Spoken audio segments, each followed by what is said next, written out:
All right, what's going on, fellas? We're gonna get the obvious out of the way.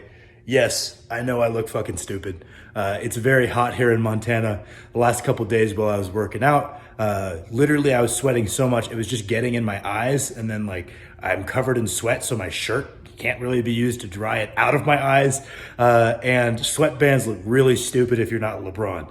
So I took a page out of the old Jay Cutler training book and just cut off part of a t-shirt, made this fucking cool headband. Yes, I know it looks stupid. We're rocking with the function over form approach today, at least until it gets a little bit less hot. As I mentioned yesterday, I forgot to put it in the video, so we're gonna put it right after this clip.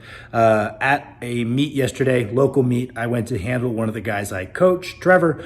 Trevor did very well. He went 9 for 9 with a 550 squat, a 382 bench, and a 660 deadlift. The 660 deadlift was an all-time PR, but actually moved quite well. So we went for a bonus pull in the warm-up room afterward of 683 for like a 30-pound improvement on his best deadlift prior to this. So I'm gonna include that clip here. Thought that was pretty cool. And then gonna go eat a meal, and then we're gonna get into deadlifts and paused front squats today.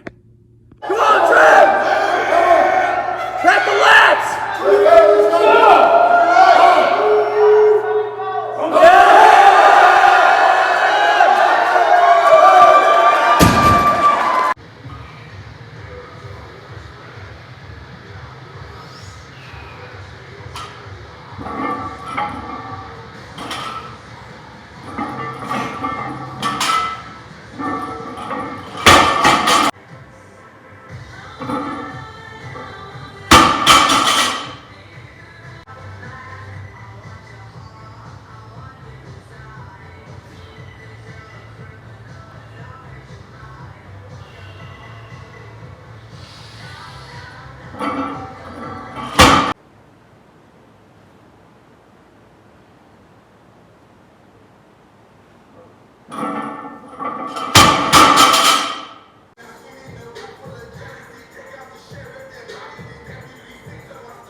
What's going on, fellas? Just finished up on my warm-ups. Lots of practice singles on the deadlift, as is now the custom. Once again, feeling not so strong this week. Gonna chalk that up to the fact that the 4 days I have between my two lower sessions usually isn't enough for my posterior chain and low back to be properly recovered. As I mentioned, I think in the previous deadlift video, you're not always going to be 100% recovered within a well-structured training program. Training under fatigue is going to be a part of just about any approach. I mean, there's some approaches that really focus on always coming into sessions pretty maximally recovered. Those are not the approaches that I subscribe to, so not much for me to read into here. Top weight is 585. The innermost plate there is 100. Plate math with the hundreds is actually very easy. You just pretend the 100 is 2 plates and then add 20 to whatever it would be. So it's actually pretty quick once you get used to it. 585, gonna take my rep set. I would like 8. I think that would be an okay set for me. I've done probably something into the 6s for 8 before, but it's been a little bit since I did that. So that would be a big win. Based on my strength today, I don't see that as a guarantee, but we're gonna try to get the adrenaline up, a little underslept, but we're gonna see if we can get some adrenaline firing and see how that goes. Then I'm going to mess around with some axle pulls from the height of the contest. Probably not gonna do anything all too rigorous on those. And then last things last, gonna finish up with my front squatting work. I guess that's not the last thing because I have to do calves, then pause front squats, and then just a little bit of supplemental hamstring work on the glute ham raise. So that's the plan.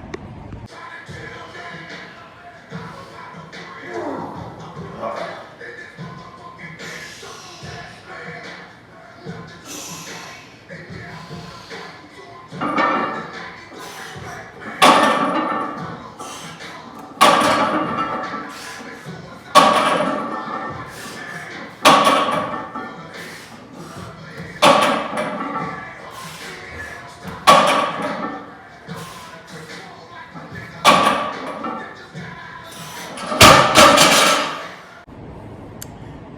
All right, on to some super light axle from height practice.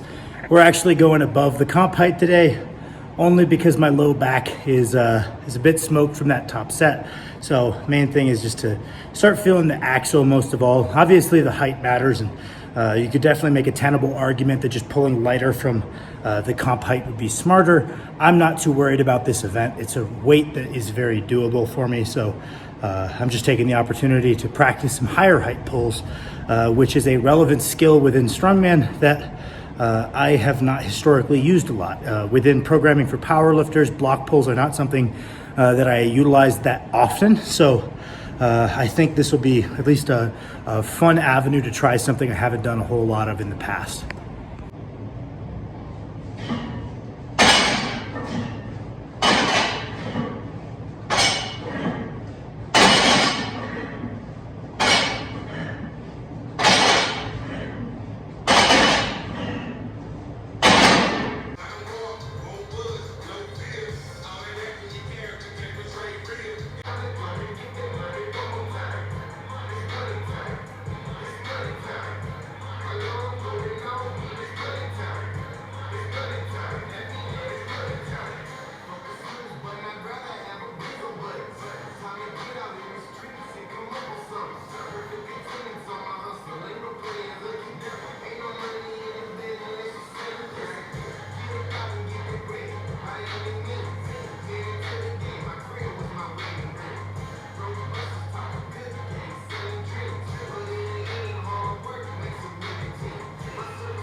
Keep the money coming, keep dancing. Now I fell in love with a stripper.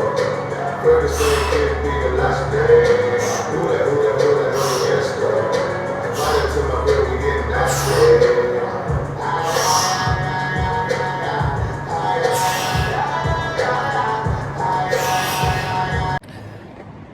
All right, ran inside, changed to a shirt that has some sleeves on it because I am a bitch and I don't like the bar scratching me on front squats. So horse shirt it is. Trying to finish strong. Heat's getting to me. Just drinking as much water as I can.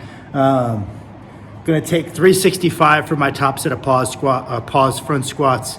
I don't know, probably 6 reps, maybe a little more, a little less, depending on how I'm feeling. Either way, just putting in the work there. I'm gonna do some unracks, even though I don't fucking want to, because I'm not quite to the threshold I set for myself to where I could drop the unracks back to once a week. Once I'm doing like 6 plates or 600 for a 10 count, 10 breath hold, then I'm totally game to do those just once a week.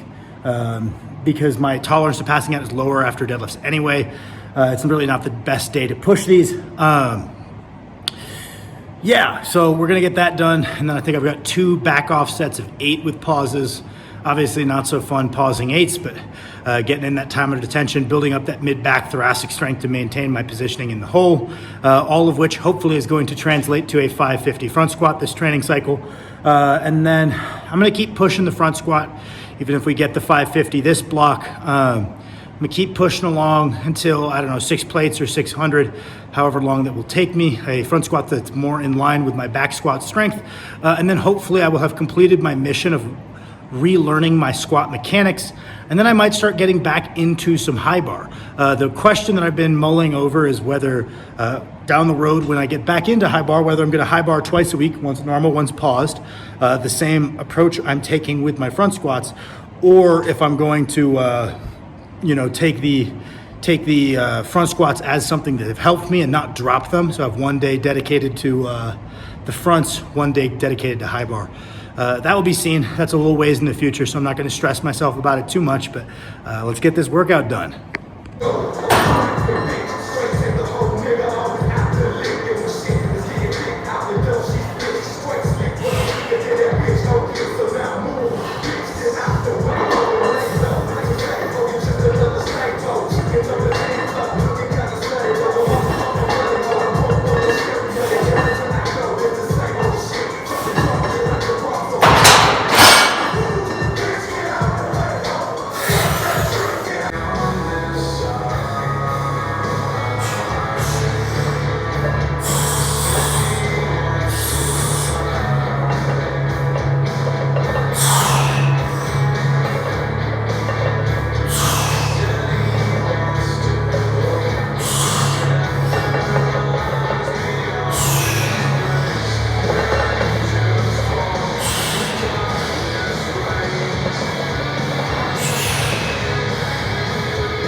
Oh, that was the first time I've got the whole body tingles. It's been a couple weeks since I've really like had the lights going out, so we're definitely moving in the right direction. I definitely noticed after deadlifts, a little bit more prone to it for sure.